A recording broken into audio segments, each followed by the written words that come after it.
When Martin Luther nailed his 95 Theses to the Castle Church door in Wittenberg, he had no idea what a firestorm of controversy he had set in motion. As he would later say, he couldn't believe what a scrap of paper could do. He was a university professor. He was posting basically a proposal for a debate. He hoped to have a lively discussion there at the university in Wittenberg based on his 95 Theses. There's lots to discuss there.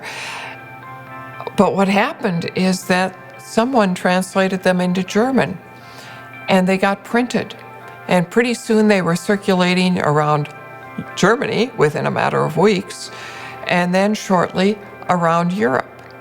And suddenly, this was something really big. It wasn't just a university proposal for a debate. Luther didn't set out to try to change the church or try to reform the church. He didn't have such grand ambitions. His hope was to simply save his people from some of the nonsense going on of these indulgences and these indulgence hawkers like Tetzel. I think it's important to remember that for several years after the posting of the 95 Theses, Luther publicly was very respectful toward the Pope. He hoped that the Pope would see the validity of his critique. But as you can imagine, in these years, there was also a sort of rising thought within Martin Luther, what is this papacy? What is really going on there? So when Luther starts challenging Tetzel, Tetzel does not take it lying down. He comes back, and Tetzel's a pretty shrewd guy and pretty sharp himself. And his ace is to accuse Luther of heresy because Luther is starting to challenge the authority of the Pope. And Tetzel picks up on this. This is he sees as the weak point for Luther because he can now accuse Luther of being a Hussite. John Huss, about 100 years prior, had challenged the authority of the Pope and had been burned at the stake at the Council of Constance in 1415 for his troubles. So John Huss is not a happy figure in the Roman Catholic Church. So when Tetzel, in a sense, plays the John Huss card, he's really upping the ante, and he's going right at Luther with this charge because this is serious business now. The Augustinian order to which Luther belonged was generally supportive of him. But when the 95 Theses reached the Pope in Rome, he said, Luther's a drunken German. He'll think differently when he's sober.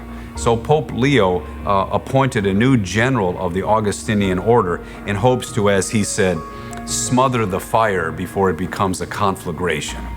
Luther's opponents were hopeful that a little bit of noise on their part would just shut him up. Staupitz, Luther's superior, decided that he would put Luther on the biggest stage that he could at the time, the annual meeting of the Observant Augustinian Order in Heidelberg in 1518. Luther goes to that event with a set of theses, nothing about the sale of indulgences, nothing about Tetzel, nothing about the flap that has ensued. Luther takes this opportunity to place his theology in the broadest context possible. And in the Heidelberg Disputation, what Luther starts to advance is a teaching of the theology of the cross and the idea that the cross challenges and undoes everything that makes sense to us, everything that seems reasonable to us. And now in Heidelberg, he's getting to the point where he's even challenging the idea that somehow we can earn our way into God's forgiveness or that our good works count before God. And he's beginning to realize not at all. In fact, it's our brokenness, which is our reality, and our need for God's forgiveness. So something has happened significantly even in that time period between the 95 Theses and the Heidelberg Disputation.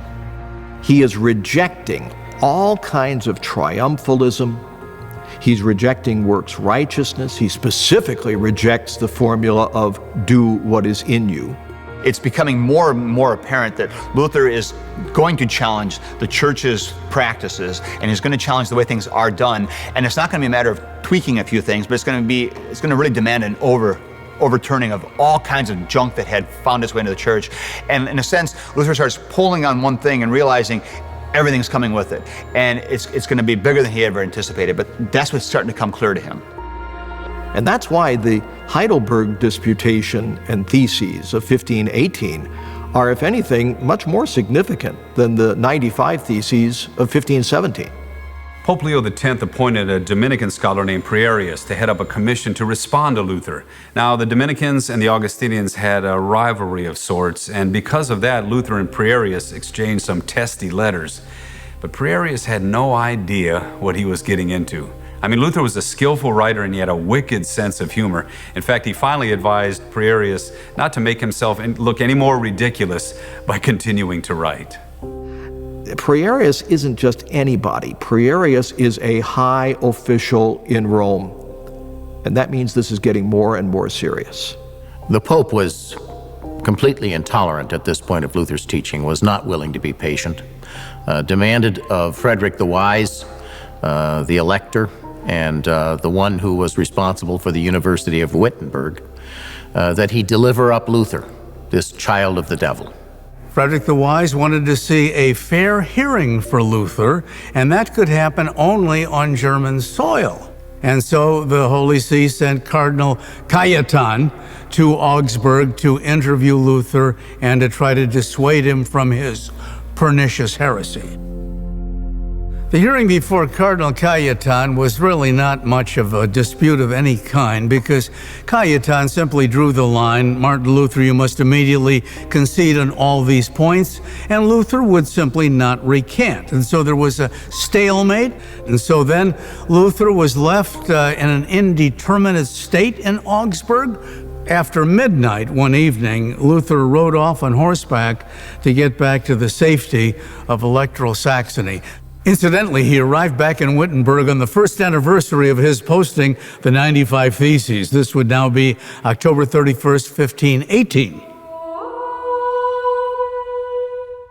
Frederick the Wise got Luther to meet with a representative from Rome by the name of Karl von Miltitz. Now, Miltitz was supposed to coordinate his mission with that of Cajetan, but he got there after Luther had already had his meeting with Cajetan in Augsburg. But this was a great opportunity for Frederick to kind of muddy the waters and delay the proceedings against Luther. He has Luther go into Miltitz and say, look, I'll cooperate. I won't say anything against my opponents as long as they won't say anything against me. But Luther still doesn't take anything back. He later wrote to the elector and said, look, I'd be happy to recant if they'd just show me where I'm wrong. In the summer of 1519, Luther attends another debate in Leipzig. This time, the stakes are getting even higher. He's debating a former friend, Johann von Eck, a theology professor at the University of Ingolstadt. And let me tell you about debates at this time. They were not like American presidential debates where you're simply answering the same question in two different ways. No, these debates lasted, in this case, 18 days. And so the debate went on, and it was a knockdown, drag-out process in which Eck very cleverly maneuvered Luther into admitting that the teachings of John Huss, all of them, should not have been condemned by the church. Luther had now crossed the line. He had been maneuvered into agreeing with some of the doctrines that were taught by John Huss, a heretic who'd been burned at the stake 100 years earlier. And then, of course, the cry goes up, death to Luther, the Saxon Huss, and so on. And so at the end of the debate, Luther and Karlstadt go back to Wittenberg, and it was left to the theological schools, including Paris, to decide who won the debate. In fact, later judgments from two Catholic theological faculties favored Eck, but popular opinion really favored Luther. And now Eck then traveled to Rome to secure a papal bull, a decree that declared Luther a heretic. You know, it's interesting, in Christian history, a lot of things have gotten called what they're called now as a term of derision. And Eck started calling Lutherans as a term of derision, that they're following Luther, not following the authority of the Pope. The Leipzig debate proved significant for several reasons. Up to that point, much of the Reformers' talk had been around the whole issue of indulgences and the sacrament of penance. The Leipzig debate opened up the question of authority. Luther had been maneuvered into denying neither Pope nor Council was the ultimate authority in the Church. January of 1519, Maximilian the Emperor finally dies, And that takes pressure from Luther because the papal diplomats have to concentrate their efforts, ensuring a friendly candidate receives the emperor's crown. After the Leipzig debate, Luther starts writing things that are intended for an even more broad audience, because he's got this message of the gospel now really fully formed in his mind from his study of the scriptures. And he wants to bring it to as many people as possible and enlist the lay people as much as he can. And these are important doctrinal theses because we still study them today. They're just spot on with this theology. And what's become clear now is he sees a need for reform in the church, and he's realizing the church is not up for this. It's not going to be coming from the hierarchy in Rome.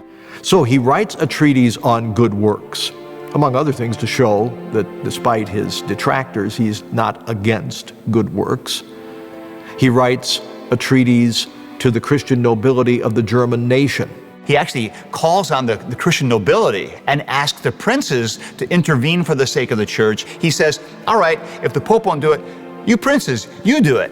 And this was shocking to the world at that time. He writes on the Babylonian captivity of the church, which is a thoroughgoing treatment of the church's sacramental system. And finally, a more positive statement of what he wanted his theology to say if all these people would just keep out of his way, and that was his treatise on the freedom of a Christian. These all come out in the year 1520.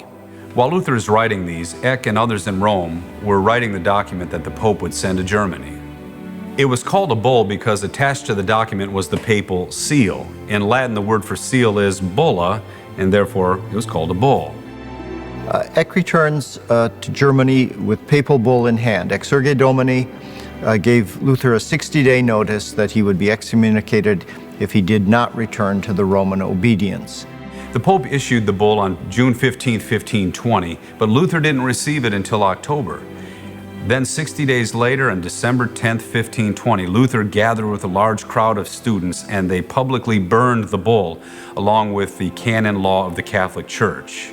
You see, Luther believed that he too was going to be burned at the stake, just like John Huss.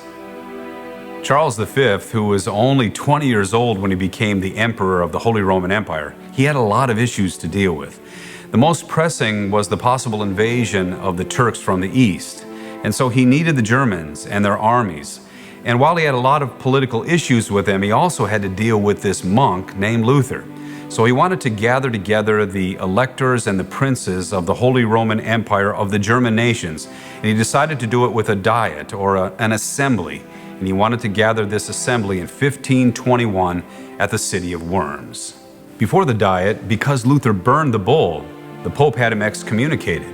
Now, Charles V received that document on January 18th, and he received it with the instructions that he was to announce it to the Diet and he was to issue a ban against Luther, which was in essence his death sentence. The Diet started in late January 1521, and in early February, Charles V presented the ban to the Diet against Luther. But 4 days later, he was told that to condemn Luther without a hearing could lead to a riot, even a revolution. So he withdrew the ban, and he summoned Luther to appear before the Diet himself.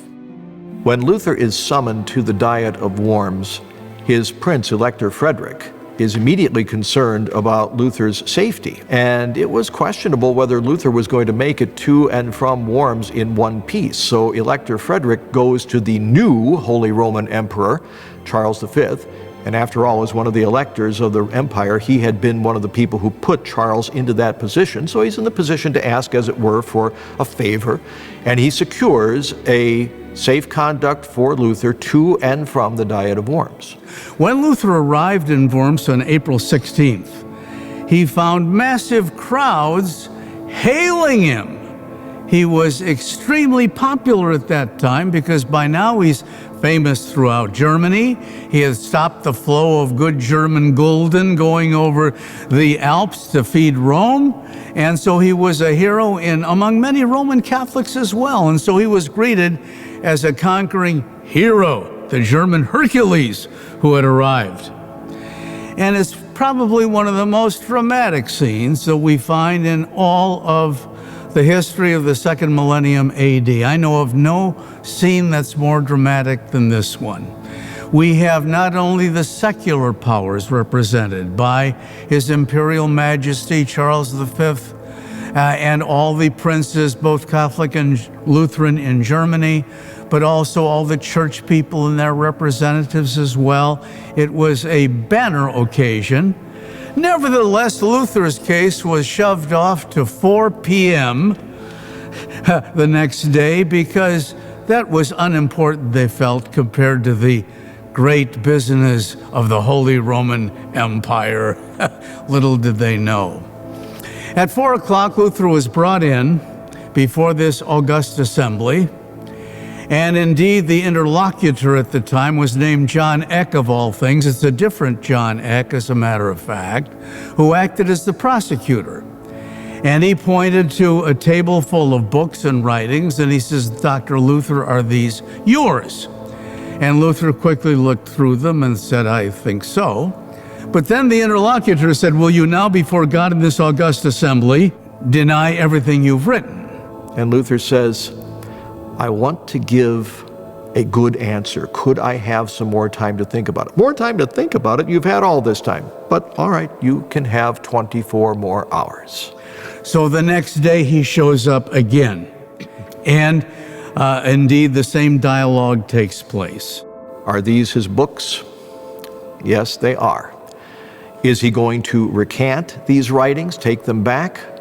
He says, well, that's a difficult question to answer. They come in several categories. There are some that teach basic Christian truth.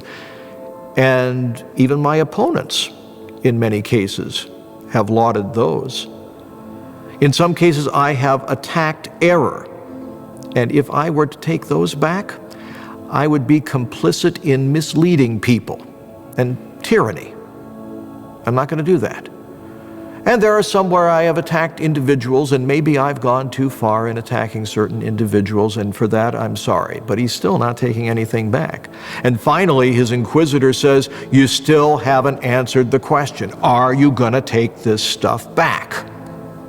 Luther answered, "Since then your majesty and your lordships desire a simple reply, I will give you one without horns and without teeth."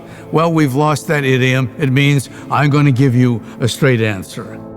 Luther said, unless I am convinced by the testimony of the Scriptures or by clear reason, for I do not trust either in the Pope or in councils alone, since it is well known that they have often erred and contradicted themselves. I am bound by the Scriptures I have quoted, and my conscience is captive to the Word of God. I cannot and will not recant anything, since it is neither safe nor right to go against conscience. Here I stand. I can do no other. May God help me. Amen. Silence blankets the hall. Of course, now it's beyond happy hour at 5 p.m., and so they adjourn the meeting. And then Luther tells us later, while Master Philip Melanchthon and I were sucking good German beer, God dealt the papacy a mighty blow. Luther left Worms on April 26, 1521. On May 4th, he and a few of his companions were riding alone on a lonely road when 4 or 5 armed horsemen came up upon the wagon, demanding to see Luther. The driver panicked and he pointed out Luther, and they snatched him. They grab Luther, who is able to snatch his Greek New Testament and his Hebrew Old Testament as he's getting out of the wagon, and they lead him stumbling up the road. And they took him away. Luther was kidnapped, but by whom? The papal bull from Leo X excommunicated Luther from the church, but the Edict of Worms from Charles V made Luther an outlaw as well as a heretic. The edict meant that Luther could be killed by anyone, anytime, anywhere without any fear of retribution.